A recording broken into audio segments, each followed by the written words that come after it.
get the lawyer out here tomorrow and leave the rest to Dean and me. But what good will that do? Well, just don't ask any questions. Just do as we tell you and forget all your troubles. You guys don't make sense. What good will it do to have the lawyer out here? Now, look, it won't cost you a thing to do as we ask. Now, will you let well enough alone? All right, I'll call him up in the morning. Right now, I'm going to hit the hay. Sure.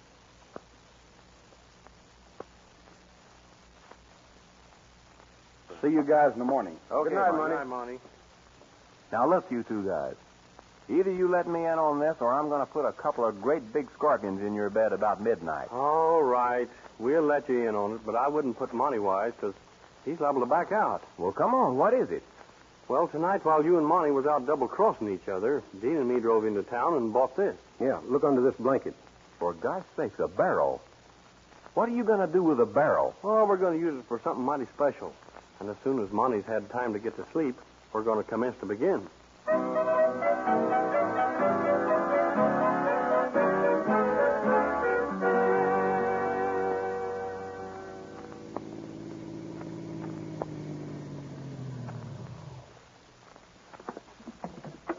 Howdy, I take it you're Mr. Smith. That's right. Where can I find Mr. Hale?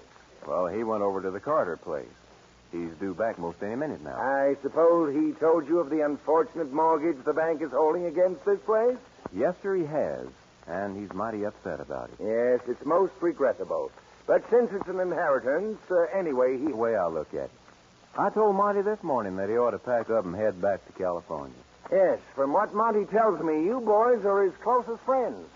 Well, I guess you'd say we're friends, all right. Yes. Monte's kind of a funny fella. Uh-huh. You know, we believe in getting what we got coming and let the other fellow worry for himself. That's sound thinking, my boy. Sound thinking. You see, it's like this, Mr. Smith. We're kind of put out at Monte for hauling us all the way out here to Texas and making workhorses out of it. Yes. It ain't right. That isn't right. I can easily see your point of view. Hey, boy, come here a minute. Eh? All right, Who's all that? right. What's he so excited about? I haven't the slightest idea. Yes, sir, Mr. Smith. I say it's every man for himself this day and time. Yes, that's right. What's wrong, Chloe? Oh, plenty. I've been watching this water well all morning. The doggone water's contaminated. Contaminated? That's Yeah. odd. Water hereabouts has always been very good. Well, something has turned the water black, and it keeps bubbling. Let me look. Say, wonder what makes that. Say, this is most unusual. I can't understand why. Quick, son, lower that bucket into the well and fill her up. Yes, sir. You know, this seems almost impossible. Well, I hope it ain't poisoned. We've been drinking this stuff. Quick, son, up with the bucket. That's it. Yeah. Now, let me see. What do you reckon's wrong, Mr. Smith? You say it's been bubbling up? Yeah, all morning long, just like there was somebody down in the water blowing bubbles up to the top. Well, that'd be kind of foolish. I don't reckon there's nobody down there, do you? Now, listen, boys.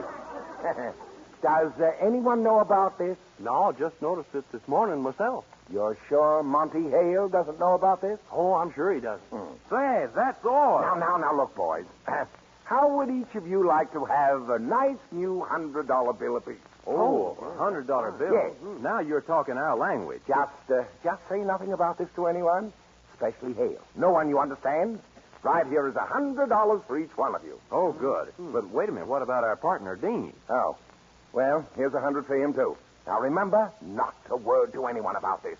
It'll be our little secret, huh? Just leave it to us, Mr. Smith. I know I can depend on you, boys. You look honest to me. The minute Monte gets in here, come to rush into town to see me. But I have some important news about his mortgage.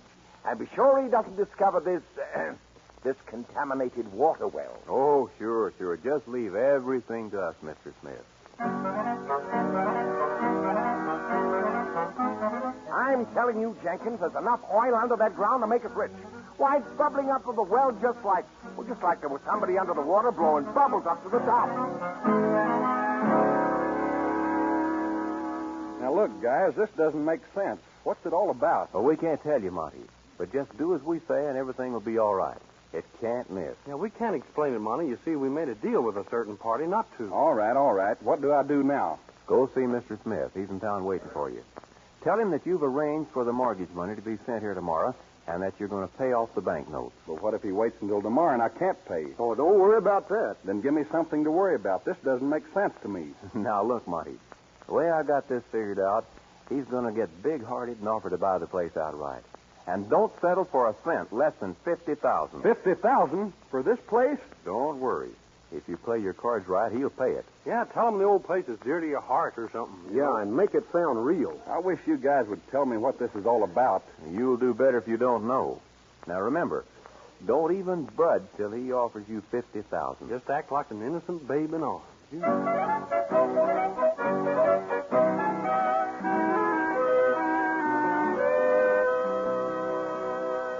Monte, my boy, I'm glad you dropped in.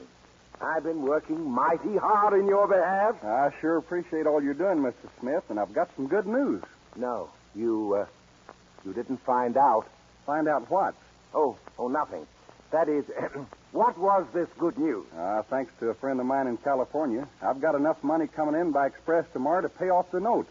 What's that? Like I said, I can pay off the mortgage tomorrow. Oh, but you can't do this. I mean, now look, son. That's what I meant when I said I've been working hard in your behalf. Believe it or not, Monte Hale, my boy, I've arranged for the bank to buy your place outright, including the note against it, and at a nice profit to you. Now, what do you think of that? That's mighty nice of you, Mr. Smith. How much do you think they'd give me? Well, believe it or not, I talked them into paying you the sensational price of $15,000. Oh, I'm sorry, Mr. Smith. I wouldn't sell for that. Now, don't be foolish, Hale. But by straining a point, mind you, straining a point, I may be able to ante them up to $20,000. That's mighty kind of you, sir, but in memory of my dear Uncle Herkimer. Yes? Yeah, I couldn't sell for that kind of money. Now, look, Hale, my boy, I know you're sentimental. Jenkins, the banker, owns the property on each side of you. Now, he must have your strip to complete his section. He's authorized me to bargain with you. So I'm going to stretch a point and offer you $25,000. I'm sorry, Mr. Smith. $30,000. That's nice of you, sir, but $40,000. you don't understand, sir. I love the old place, and My last offer, $50,000. well, in a case like that, I'm sure Uncle Herkimer would forgive me for letting the old place go. It's a deal.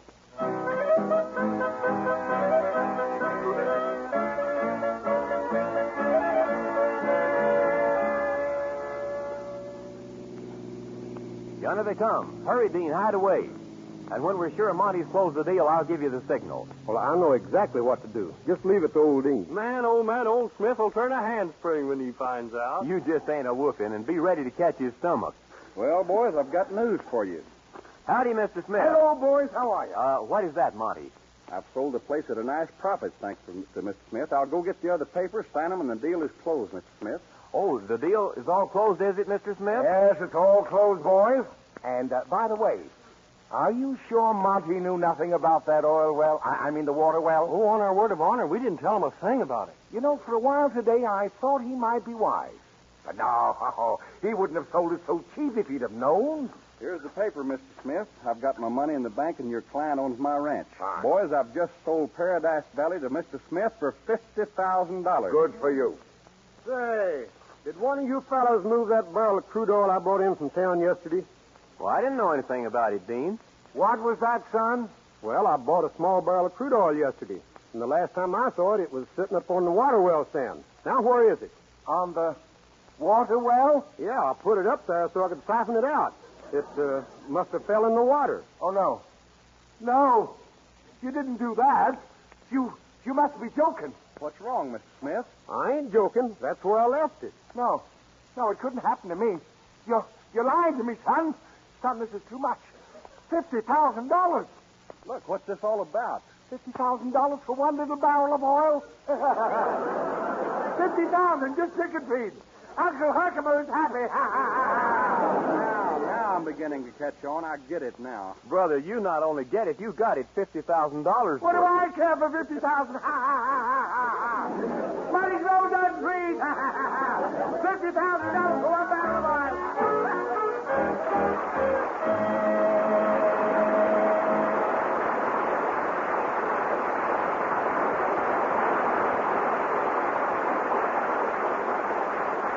Thank you, Monte Hale. The Riders of the Purple Sage and our guest star will return in a few moments.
now let's welcome back to the All-Star Western Theater microphone our guest star, Monte Hale. Bring him out here for us.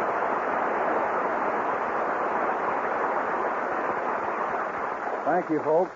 Well, boy, it's been a lot of fun being here with you guys today. Right now, I got to go home and practice my lines for some more play acting on the Republic lot tomorrow. Well, then I reckon we'd all better get in a word, Monty. So how about telling them about it? Well, there's not much to tell for, except that I've been busy with the Riders of the Purple Sage the past week making the great picture along the Oregon Trail. Oh, who did you say you'd been busy with? Why, the Riders of the Purple Sage. That's a singing act from Texas. Oh, the Riders of the Purple Sage. Never heard of them. But in all seriousness, Monty, it's a real pleasure working pictures and radio with a fine star like Monte Hale. Come back to visit the folks again real soon. You bet I will, Foy. So long, folks.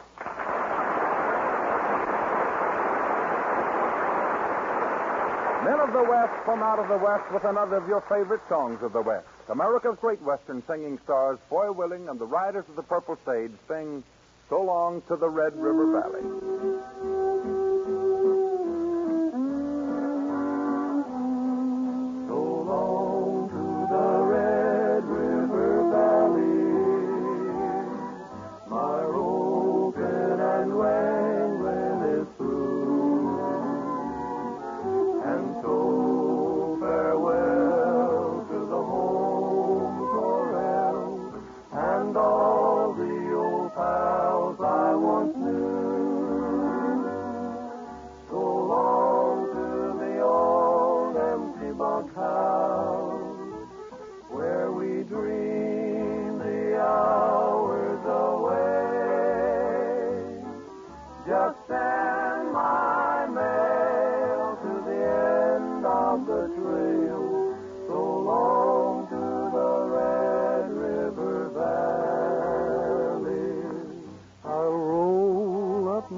And pack up my clothes and lighten my heart with a song. For where I'll be traveling, nobody knows. I've got to be moving along. So long to the old empty bunkhouse, where we dream the hours away. Just send my mail to the end of the trail. So long to the Red River Valley.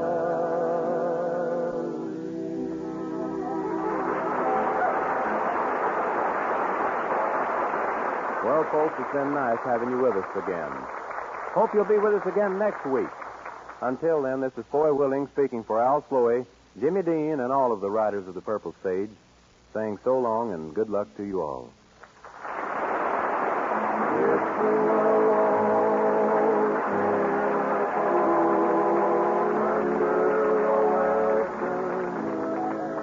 From Hollywood, you've heard your all-star Western Theater, a V.M. Bear production starring America's great Western singers, Foy Willing and the Riders of the Purple Sage. Our guest star today has been Monte Hale, now appearing in Republic's all-color Westerns with the Riders of the Purple Sage.